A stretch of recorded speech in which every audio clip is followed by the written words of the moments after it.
મિત્રો, આજે દુનિયા એક આશા સાથે, એક આકાંક્ષા સાથે ભારત તરફ જોઈ રહી છે, નરેન્દ્ર મોદી સાહેબ તરફ જોઈ રહી છે.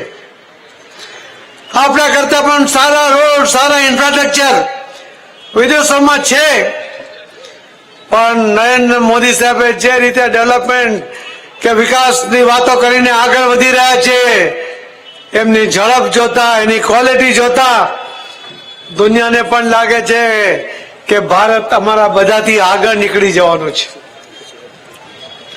એમને પણ લાગે છે અનેક જે મહારાષ્ટ્ર કહેવાય, અનેક મહાસત્તાઓ, એના રાષ્ટ્રપતિ પણ જાહેરમાં કહે છે કે મોદી જે બોલે છે તે કરે છે.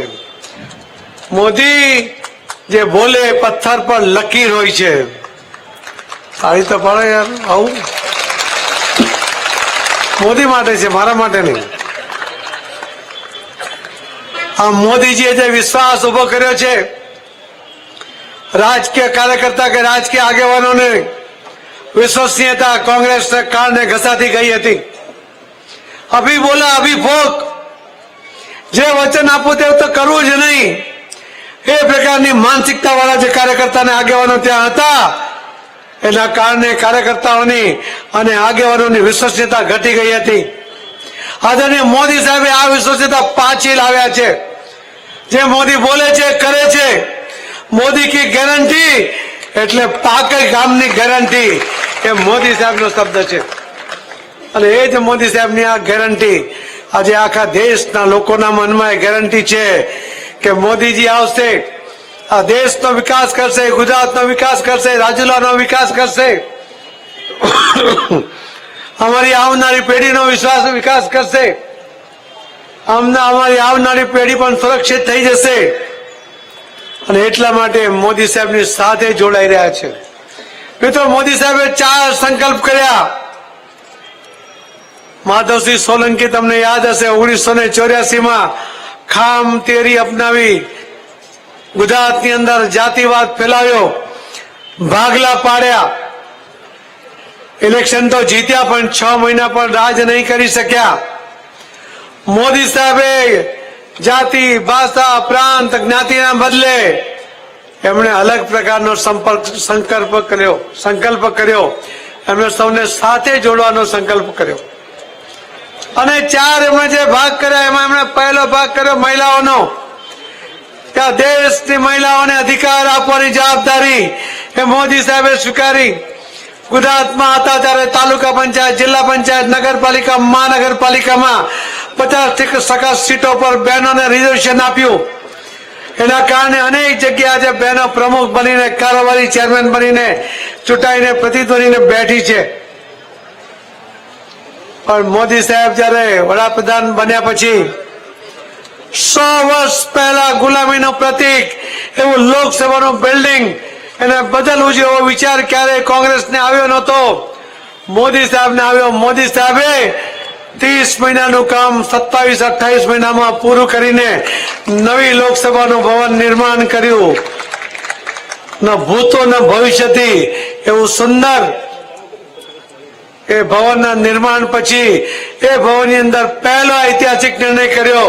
આ દેશની બહેનોને, આ દેશના તમામ રાજ્યોમાં 33% રિઝર્વેશન આપ્યું અને લોકસભામાં પણ 33% રિઝર્વેશન આપ્યું.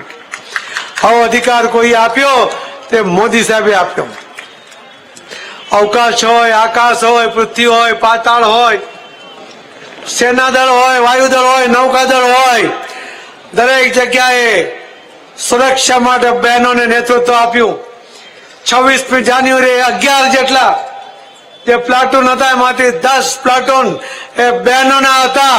એ પણ મોદી સાહેબે વિશ્વાસ વ્યક્ત કર્યો કે બહેનોમાં કેટલી ટેલેન્ટ છે, આખી દુનિયા જોઈ શકે. એમણે બીજો સંકલ્પ કર્યો યુવાનો માટે. યુવાનોને ટેલેન્ટ એમણે ઓળખી. એમણે સંકલ્પબદ્ધ થયા કે ફક્ત નોકરી કરીને યુવાન પોતાની જુવાની વેડફી નહીં શકે. એને એનામાં રહેલી ટેલેન્ટને પૂરી કરવા માટે કઈ પ્રયોગ કરવા, એના માટે પૈસા જોઈએ તો એને બેંક લોન આપે. પણ બેંક લોન આપે તો ગેરંટી માંગે.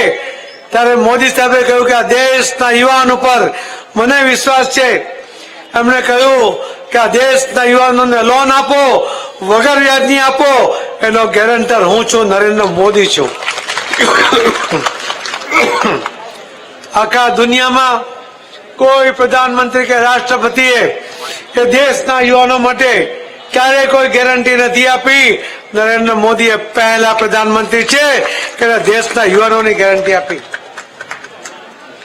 ખેડૂતો માટે મોદી સાહેબ કહે છે કે આપણે એમને અન્નદાતા કહીએ છીએ, આપણે એને જગતનો તાજ કહીએ છીએ, પણ એ બિચારો છે, લાચાર છે.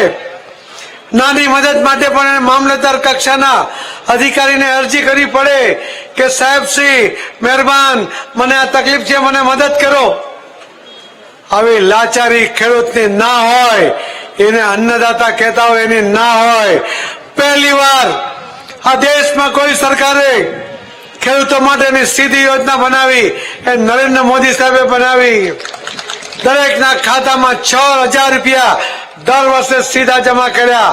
ન કોઈ અરજી કરવાની, ન કોઈ વિનંતી કરવાની, ન કોઈ દલાલ, ન કોઈ વચેટીઓ, પૂરા પૈસાના ખાતામાં જમા કરવાનું કામ એ નરેન્દ્ર મોદી સાહેબે કર્યું. એની આવક બમણી થાય, એને ખાતર યોગ્ય ભાવે મળે. આખા દુનિયામાં ખાતરના ભાવ વધ્યા, આપણા દેશમાં નહીં વધ્યા, કેમ કે મોદી બેઠા છે. મોદી હૈ તો સબ મુમકિન હૈ.